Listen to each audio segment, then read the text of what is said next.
2014 पासून काम करणाऱ्या कृषी विमा कंपन्यांचे टेस्ट ऑडिट झाले पाहिजे. शेतकरी नेते रविकांत तुपकर यांची मागणी.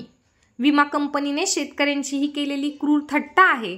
एकदा आमच्याकडून प्रीमियम भरून घ्यायचा आणि पैसे देताना मात्र भिकाऱ्यासारखी मदत फेकायची. सरकार आणि विमा कंपनीचं साटलोटं आहे. विमा कंपनीच्या छातीवर बसून सरकारने शेतकऱ्यांना चांगला मोबदला मिळवून द्यायला पाहिजे, पण दुर्दैवानं विमा कंपनीला पाठीशी घालण्याचं काम सरकार सातत्यानं करत आहे.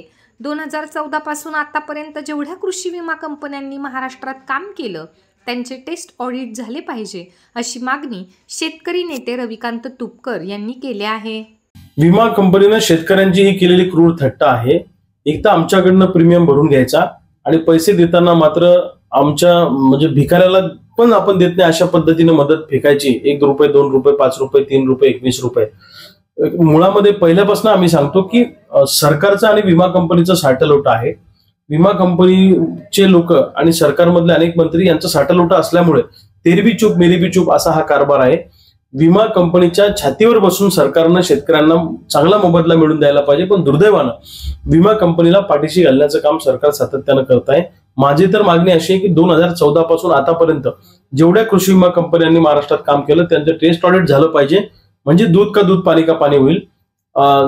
हजारो कोटी रुपये प्रीमियम पोटी जमा करायचे आणि वाटताना मात्र शेकडो कोटी रुपये वाटायचे. ज्या शेतकऱ्यांचं खरं करून नुकसान झालं त्यातले अनेक शेतकरी आजही पीक विम्यापासून वंचित आहेत. त्यामुळे पीक विमा कंपनीच्या विरोधातली आमची लढाई ही सुरूच राहणार आहे.